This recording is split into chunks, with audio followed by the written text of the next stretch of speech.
Hello, good people of YouTube. Mountbatten here. Before we get into this replay too much, I want you guys to go and check out a channel called Ultranova. Ultranova is a music producer, and he approached me a while back and said, "Hey, Sealord, I really like your channel, and I'd like to kind of help you get to the next level with it." So he offered to work with me and make a theme song for the channel, an intro theme. I already have an outro theme, one that many of you guys are very attached to, and that's not changing anytime soon. But he made an intro bit for the channel, and I haven't quite got a proper intro cinematic quote unquote together just yet, but it will be appearing in the near future. It's been getting pushed back and back with everything going on with all the training for my real life job that I'm having to go through and such, but it's been far too long that I've been needing to do this. So please go check out Ultranova, check out some of his other work. My theme's up there in full if you guys want to check it out, and please drop him a subscription if you feel so inclined to do so. But please go check out his channel, show him some love, show him that we appreciate the work that he did. And he worked with me a lot on this theme. He gave me several demos, and more often and I was like, yeah, I like that, but I like this to be different. He worked really hard on getting the theme to where I like it, and I think you guys will enjoy it as well. As far as the intro bit, I'm still working on that. I want to get it just right. Don't want to be too long, don't want to be too short, things like that. But anyway, please go check out Ultranova and drop him a subscription. All right, now moving on to the game that we are now watching. This is Thrawn. Yes, Grand Admiral Thrawn himself. For those of you that are familiar with the Star Wars Expanded Universe, before Disney burned it all. But Thrawn is a character from the Star Wars Expanded Universe. He's now back thanks to Timothy Zahn and, God, what's the guy that, how could I forget his name? David Filoni. The guy doing the Clone Wars and the Rebels TV shows brought him back, and I'm very glad because he's a very, very awesome character in the Star Wars universe. But anyway, Grand Admiral Thrawn, the user here, is in the Tier 8 Premium German battleship, the Odin. Now, as far as the captain build that Grand Admiral Thrawn is using on the Odin, he has a full secondary build, but he only has a 14-point commander. And it is Lucian's, you can tell by the shell tracers and by the Admiral flag. So, I believe he has everything except for Superintendent.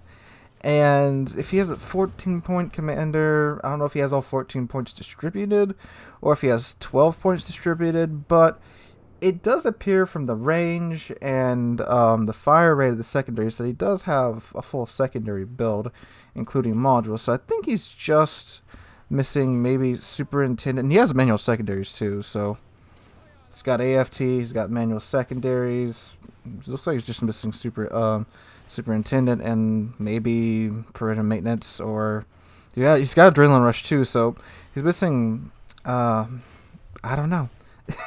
Maybe MLG turrets. It's probably MLG turrets and Superintendent if I had to guess. But anyway, so he's in the Odin, and this is a tier 10 game, so he is bottom tier here. And he's divvied up with his buddy there, Meep, and the Bismarck. He's checking out the Tirpitz Halloween skin there. So the Odin's a very nice battleship, even though I view it more as a battle cruiser. That's how I feel it should be viewed as and played as. It's a very heavily armored battle cruiser. It's got a icebreaker bow. It's got a strip that goes all the way around the bow that not even the Yami can penetrate. It's got a 90mm stern, which means nothing's penetrating that. And the midsection is typical German turtleback armor, which means from close ranges, the Odin's really hard to citadel. She'll take a good hit here and there if you aren't careful with your angling. But if you angle this ship has some of the best armor for a Tier 8 battleship, period. And if you play it as such, it's an incredibly tough ship. The main issue that a lot of people, that Odin detractors like to bring up, is that her health pool is very low at 52,800. And yeah, I do agree that is a low health pool, but with the armor, if you play it right and angle it right, you can make that 52,000 hit points go just as far as any other tier 8 battleship, German or not.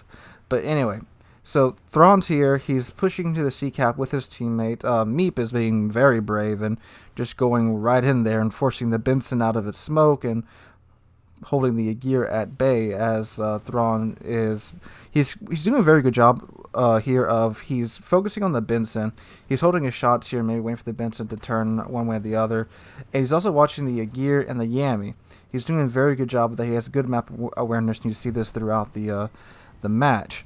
Now the Lexington is going in on the Bismarck. Now the Meep is unfortunately showing broadside to the Yami. I'm not sure if he's well, there he goes. So that's why you don't want to show a broadside to Yami. If he's was just distracted by the Aegir, or if he was trying to dodge the Lexington dive bombers, but unfortunately he got removed from the match. So Thrawn's secondaries are chewing on the Aegir. All the secondaries on the Odin can pin 32mm of armor.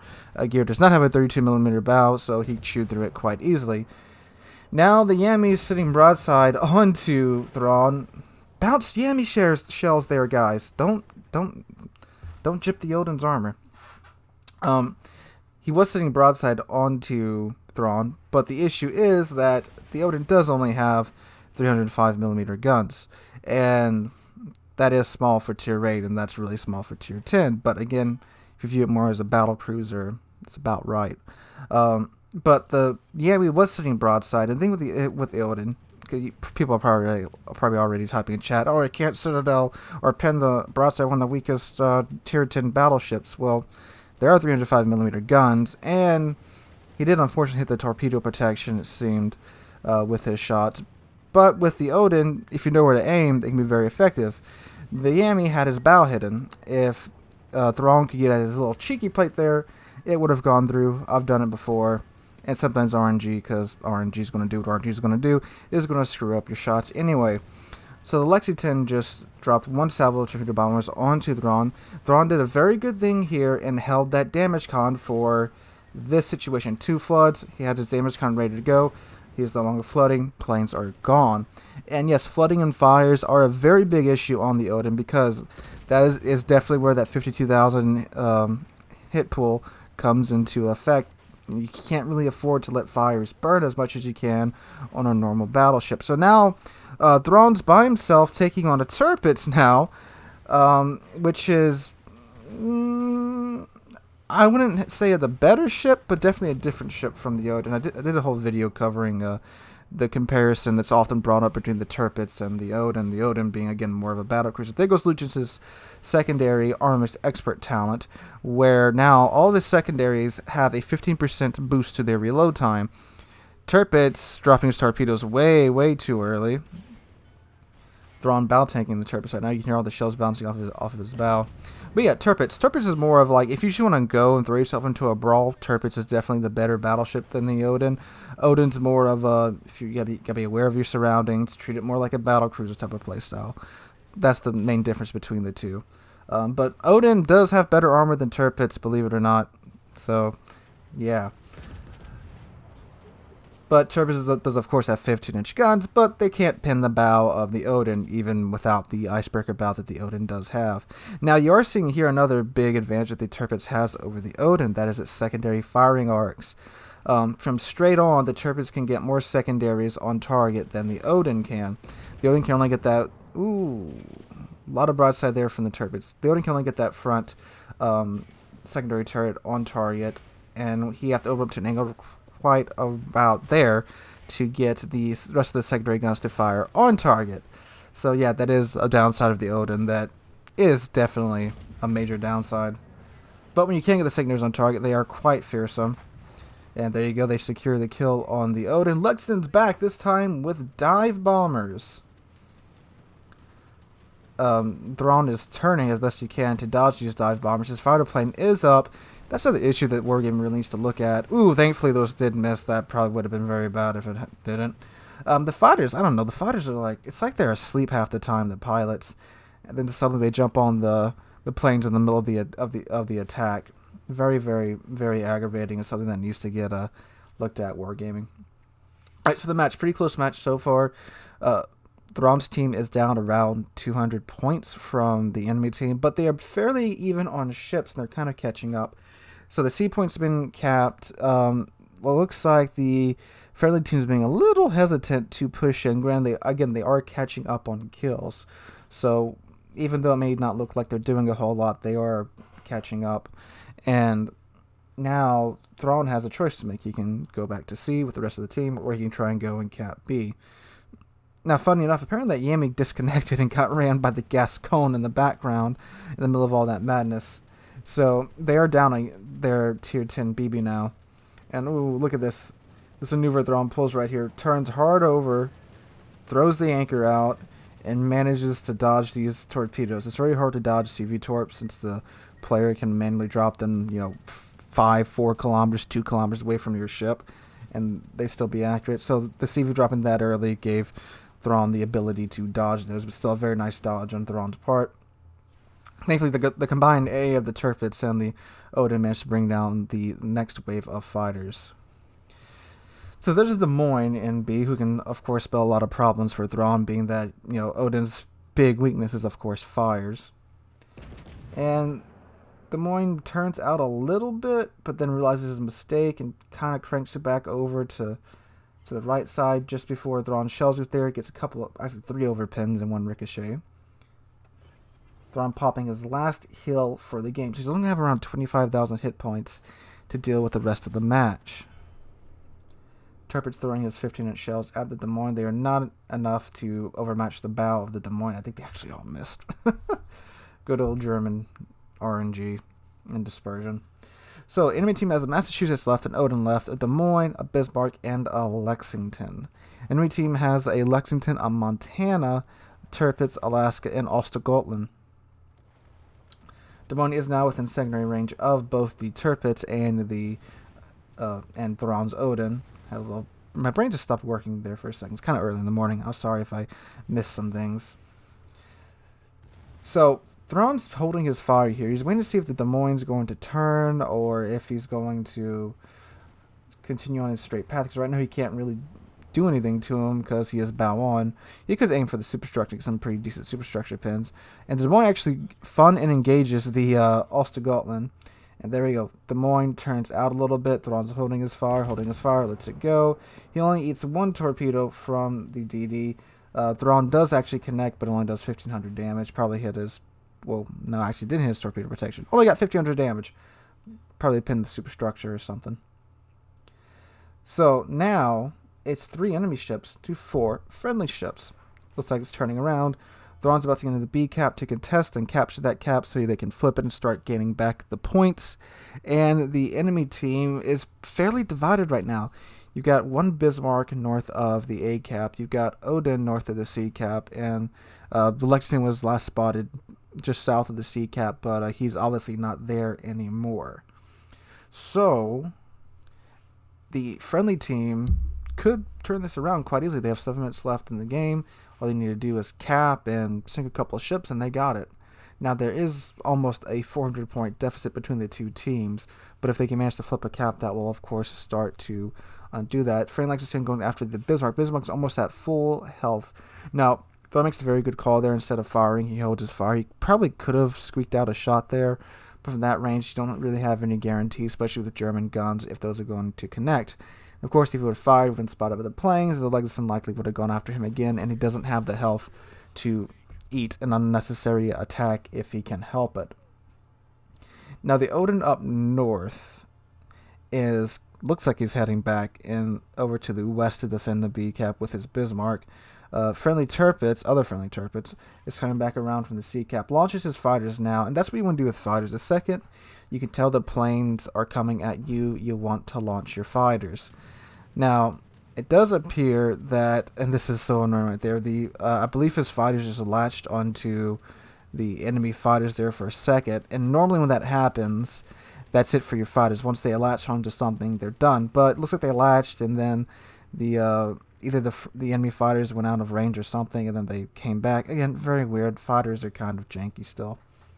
So enemy Bismarck coming down at B.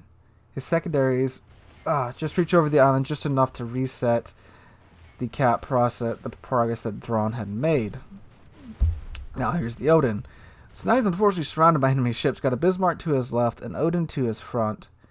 And the carriers were, of course, probably going to target him above anybody else. Now, the friendly CV did drop him a fighter, That's going to help deter the enemy CV from trying to get a strike off on Thrawn here. And now Thrawn's, again, he's got good map awareness, looking at that Odin, looking back at the Tirpitz, trying to make sure he's got the best, he's in the best position he can be in order to take these guys out, because they do need to take these guys out and buy them some more time. And he's going for it. Got 3 good pins off on the Bismarck. Odin shells are coming in. Fire on the Bismarck, that's good.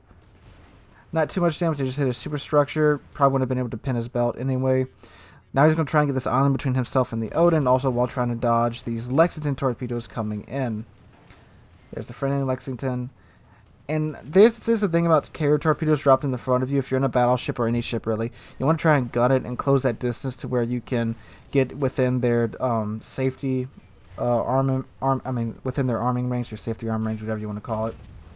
He tried to do that, but unfortunately they did arm before he could get there. He did burn his damage con, because again, he cannot afford to let anything burn or let a fire go at this point. He's angling just right now to where secondaries can get on target, to where he can get this Bismarck down as fast as he can. And he did start a fire on him, and the Bismarck showing him broadside here, probably just trying to get his turrets, all of his guns off that he can before he goes down. Unfortunately, he manages to secure that Bismarck. Now the Lexington's right in front of him, just 14 kilometers away. And he makes a very, very good call here. Instead of rushing that Lexington down, he's trying to stay within the B cap and capture it. Because at this point, they're pretty close to where, if they just keep killing ships and keep contesting the cap, they won't get capped out on points. Gets an 8K salvo off there. Unfortunately, he's going so slow that these bombs are going to hit. Thankfully, they didn't start any fires because his damage con was on cooldown. Takes a blind fire there at the enemy Lexington. Alaska moving in from the south to go deal with that Lexington as well. There goes his plans. Enemy Odin coming down from the north now. And the friendly Lexington is currently trying to do what he can against that Odin. And fun fact about the Lexington right now, he actually has his autopilot set to B. But for some reason, it's not going there. And he talks about this in chat later. Again, glorious autopilot provided by Wargaming. It works most of the time for me, but again, I've had some very weird instances where it just wouldn't turn the ship when it needs to be turned, and I have to manually turn the ship when playing CVs. Very aggravating. Likes to bring in his rocket planes, and with 6 seconds left to cap, he resets the cap on Thrawn, but thankfully Thrawn did have his damage con up, so that fire wasn't as bad. There's a defense expert in a German battleship of all things. And Odin doesn't have, like, fantastic armor or anything, and, fantastic AA or anything. He's got about average AA, but that just shows you how much the Lexington's been going after Thrawn this match. Again, that last run didn't do, well, I think it did a little bit of damage to Thrawn, but it did reset the cap, and there goes the enemy Odin. So, now at this point, with only a few minutes left in the game, it doesn't really matter if they cap at this point. They need to kill that Lexington in order to win. So, right as the Alaska's about to go into the A cap to contest the points there, Thrawn leaves the B cap. And it's pretty clear that Lexington is at. His planes are, you can tell he's taking off because of his planes. They're close enough to where they can pretty much spot the planes the second they take off of the carrier. And now you got an Alaska going after the CV. You've got Thrawn and his Odin going after the CV. You have the friendly CV going after him. And ooh, again, very lucky there that didn't cause him more damage or starting a fire, because he is out of just about everything at this point. So there's the Lexington now spotted on the map. Thrawn is angling himself against this rocket attacker, trying to dodge it as much as he can. Starts a fire there, but thankfully his damage con will be off in about 5 seconds. Can't get a shot of the carrier. There's an island in the way. Pops his damage con the second it comes off cooldown. Now, thankfully, the Alaska is within gun range. Well, he was within gun range. The Lexington went behind an island right now. Thrawn tries to get a shot off over the island, but unfortunately just goes into the island. And you can see the mess that's going on there over the carrier. He's dropping fighters. Friendly carriers dropping fighters and trying to get some attack off on him. And now, we had the Alaska, who's within the AA bubble of both Thrawn and himself. So you've got overlapping AA now to where... actually, since it is an Alaska, it's probably effective AA. If it was any other Tier 9 cruiser, it probably wouldn't be that effective. But it's an American one. So he's got pretty good aim. There we have it, ladies and gentlemen. The Lexington broadside away from 13 kilometers now. Thrawn gives him the front 2 guns, getting his rear turrets turned around. Alaska hits him. Thrawn hits him. Thrawn aimed a little bit too high, so he got some overpins there. Lexington trying to get a drop off on the Alaska. Tags him there with his rear turrets, down to 17,000 health now. Front 2 turrets are reloaded, and there they go. Oh, that's actually really good dispersion from the Odin. And good hit there, 9,000 damage. Lex is down to 2,000 health, and the timer runs out. And Thrawn had shells out. Even if he had overpinned the Lexington with those shells, that would have gotten him. And all I gotta say is, wow. Talk about a heartbreaker of a round. Bottom tier did 168,000 damage, came number 1 on his team, and 2,000 health. If one shell had connected from his first if one more shell from his first salvo had connected, that would have been it for that Lexington, and that would have been game. But nope, Lexington manages to escape with just 2,000 hit points left for a heartbreaking defeat for Thrawn.